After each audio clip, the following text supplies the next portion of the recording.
Stormhaven Lore, Part 1.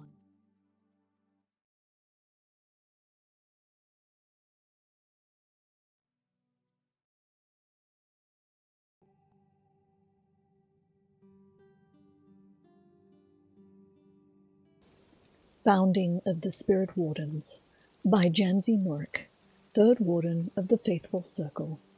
Chapter 1. Duric's Early Years. Though Abbot Duric is our spiritual leader, he has never been comfortable with the title. Old Master Ugbak once said that relates to his upbringing in the ruins of Orsinium. Anyone can see that Duric is small for an orc, and one could speculate that his brother's bullying led him to pursue a mystical path, one unusual for orcs. As Ugbak tells it, Duric's story begins in Orsinium, where his lot was hard and lonely. Duric's life changed when he first heard whispers in the night, whispers from the Daedric Prince Azura. Azura said Duric would accomplish a great task. He would come to Stormhaven and found an order of worshippers in her name. These spirit wardens would prepare for a time of chaos, when Stormhaven's people would suffer from madness of nightmares. Duric knew better than to share these whispers with his brothers. He already faced ridicule for his study of magic and lack of physical prowess. Soon after, he left his home in Orsinium and struck out on the long journey to Stormhaven, carrying nothing more than his staff and the clothes on his back. Duric found his way to Stormhaven, but he had no idea of how he was to found this order of spirit wardens, or where they would live. Soon he despaired. One night, as he took shelter beneath the weeping giant, the whispers came again. The silken voice of Azura spoke of a path hidden in the hills west of the moonlit moor. At its top, Duric found an ancient abbey, abandoned and overgrown. This, he knew, would be the home of the Spirit Wardens, and so it became our temple to Azura. Under Duric's leadership, we are prepared for Vamina's plague of dreams. We were founded to protect Stormhaven from its nightmares, and we will do so to our dying breaths. Once, by Bereldamo the Signifier. Once we were great. Once our battle reeves were masters of warfare, and our sapiarchs were wise and learned. Once we ruled all High Rock from the etheric ocean to the mountains of Hrothgar, and the Needs were our thralls and concubines. Once, Durrani Cygnus, the swan of Tigeriel, discovered Balferia and its tower and claimed it for her own, decreeing that all of her clan who came afterwards would bear her name. Once, the art of alchemy was all but undefined until Aslade Drenai compiled his compendious almanac of reagents and was invited to join the first Sigics on Artaeum. Once, before Raven Durrani and her rules of Eldritch binding, all enchanting was unique, and enchantments failed 19 times out of 20. Once, during the Alessian reforms, Ryan Durrani stood up to the entire empire. His Breton legions, armoured and commanded by Durrani elves, controlled all the lands as far east as Markarth and Elenir. The orc hold of Orsinium had been sacked many times, but we Durrani sacked it first.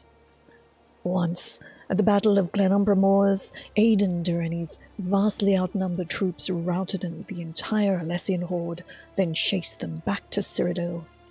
Once, before Corvius Durrani codified the rules of conjuration, every summoning of even a minor Daedra was an act to be feared and avoided. Once, Peregrine Durrani drove an entire Regatta flotilla back to Sentinel by merging her very will with the waves of the Illiac Bay. Once, in a single day, Peldil Durrani built Blackrose Prison from the scattered rubble of Lilmoth ruins by summoning an army of stone Atronachs.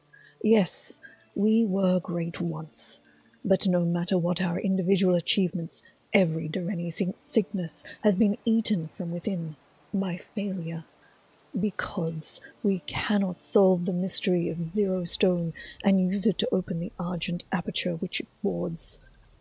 At maturity, every Durrani of high blood is brought into the tower, conducted to the foundation vault, and shown the Zero Stone. We are allowed to touch it once, so as to feel the transcendent mystical power that courses through it, a power which we have never been able to tap. And we are shown the argent aperture in the adjacent metallic wall, that door with its lock of 13 slowly counter-rotating rings, a portal which we have never been able to open. And we console ourselves that if we were Doreni, have never been able to siphon the stone or unlock the aperture, well then certainly neither could anyone else. We return to the world above, and we do something spectacular, so that we will not have to face our failure. But once, as our lives near their ends, each of us gathers together all our knowledge, the fruits of all our achievements, and once more makes the descent to the Foundation Vault, to try it. Just once. Most are found within a day or two, dead and horribly distorted. Some, like my darling Heron, live on though terribly disfigured, too brain-blasted to understand what has happened to them. Me?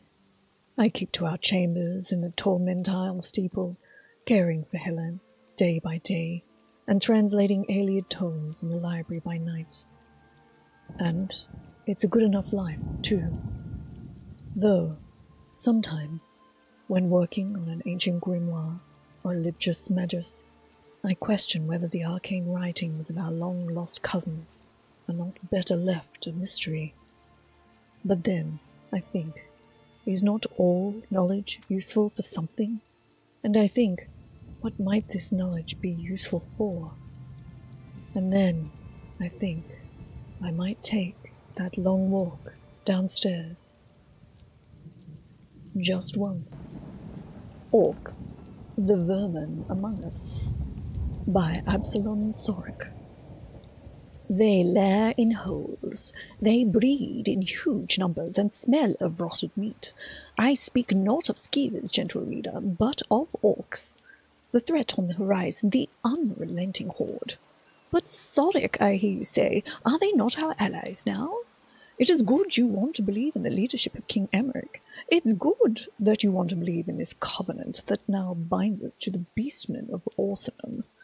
But in truth, your belief is foolish. Your trust in the king is misplaced, for these subhumans have a cruel and vicious cunning. Like a hunting wolf pack, the orcs lie still in the tall grass. They wait for us to let down our guard. Even the great men like his majesty can be misled by this simple tactic. They now walk among us. They serve in the honored Lion Guard. They take work as sellswords, protecting our wealthiest merchants. They infiltrate our temples as bodyguards for holy men. Gentle reader, do you not see?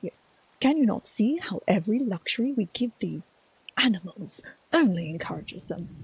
Every opportunity is just another opening in our armor for their rough-hewn blades to pierce.